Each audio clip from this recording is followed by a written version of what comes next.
Welcome back, ladies and gentlemen, and today I'm working on an Xbox Series X HDMI port. I actually think I've done a recording on this before, but since then my recording studio has improved in quality, and I'm going to show you how to do a Series X HDMI report because I think there's a couple things that make it different from everything else. Let's dive right in. Starting on the back side of the board, I don't usually put any type of tape or heat shield on circuit boards because surface tension holds things in place.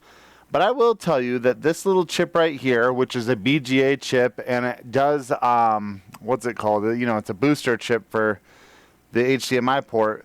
If you disturb that in any way, you're going to have problems. And you can see it's right in the heat blast zone of taking off this HDMI port. So on the Series X, I do put tape. I start with a large piece of Kapton tape, and that is going to be so that it comes off residue free. And then I'm going to take 2 or 3 layers of aluminum tape. Okay, and I'm going to try to protect that area from heat as much as possible. 1 will get it done, 2 will be sure we get it done, and 3 is going to keep it nice and cool. And so I'm going to put 3 pieces of aluminum tape right over that chip, and that's so that when I start blasting heat at 500 degrees, right in this area, I keep that chip nice and cool because I don't want the solder underneath that chip to get molten, and I hope that it doesn't. Okay, so then I'm gonna position this guy off the board and get to work. So I got the fume extractor on. I am heating from underneath the board at full heat and 100% airflow, and I got the nozzle position completely under the board without hanging off at all. And I'm going to add a little bit of flux on this guy.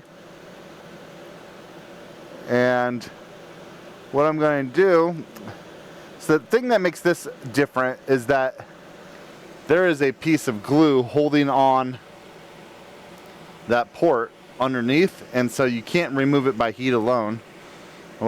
So you have to pry it up. And so the thing I like to do is add leaded solder to the joints and change the alloy a little bit so that because you want to know for sure that this guy is going to come off. I'm going to skip forward to when there's enough heat to actually add that in. So what I like to do is just take the leaded solder, feed it right into the joints.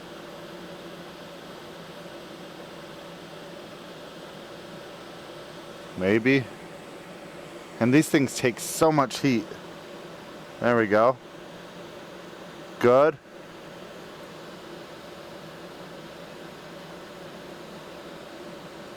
Okay, that's going to help me know that when I go to pull this guy off, that the solder is completely melted. And that's the other thing about these is they take so much heat for so much longer than any other port that you risk pulling it off before it's had enough heat on there.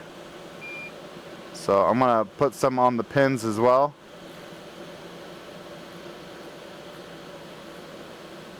Alright, now I know that all of my solder is molten. I'm going to take my tool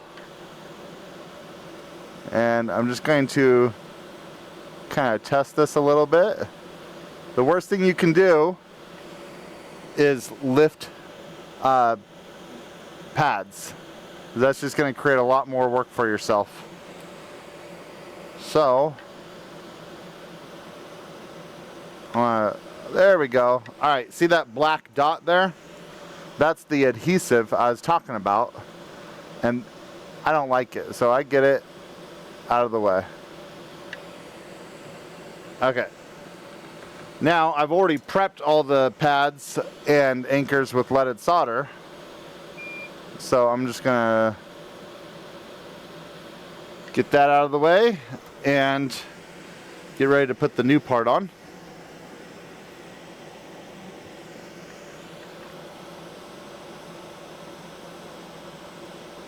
As long as it's ready. Look at that. It's not even dropping in real nice because this board wicks away heat so quickly. And that's kind of the thing. If you're used to doing easier boards, this one will start to make you wonder why it's so difficult to go in. So I'm gonna push that down. I want to see about trying to put a little bit more leaded solder on this corner. There we go. Maybe over here as well. Okay. It'd be nice to know that the legs are fully flowed in. Okay. Never a bad idea to put more flux in.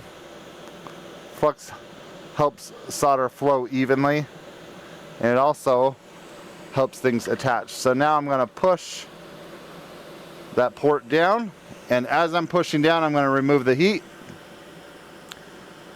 and then I'm going to keep holding that pressure down until all of the solder joints look like they have hardened, and then I'll probably wait a little bit longer because better to be safe than sorry. Okay, that looks good. Now I'm going to hang up my heat, and I'm going to give it a moment still to cool down before I clean up the flux with IPA. Okay, then you come in with a clean brush and IPA and wipe away all that flux residue. I usually use 2 brushes. The first one collects the bulk of the flux, and then the second one will help clean it up a little bit better with being a clean brush instead of a dirty brush.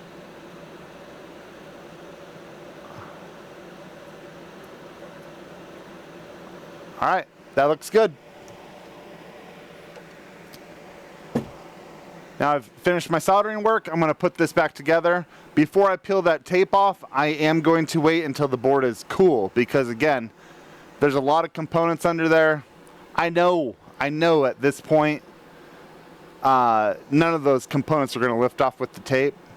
But again, it's one of those things where it's like, even if you know, wait a moment so that you don't screw something up.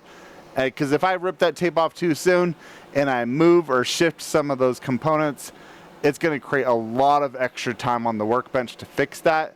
I'd rather just wait a little bit, pull the tape off, even though I know I could pull it off right now.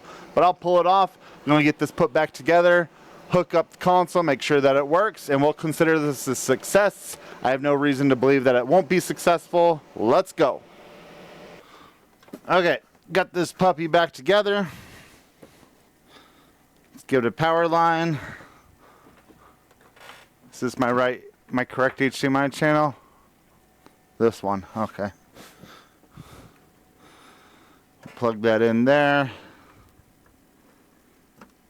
And let's put a channel up and hit the power button.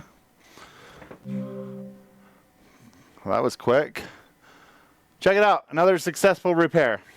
All right, if you found the video helpful, drop a comment, subscribe to the channel, like the video, all that crap.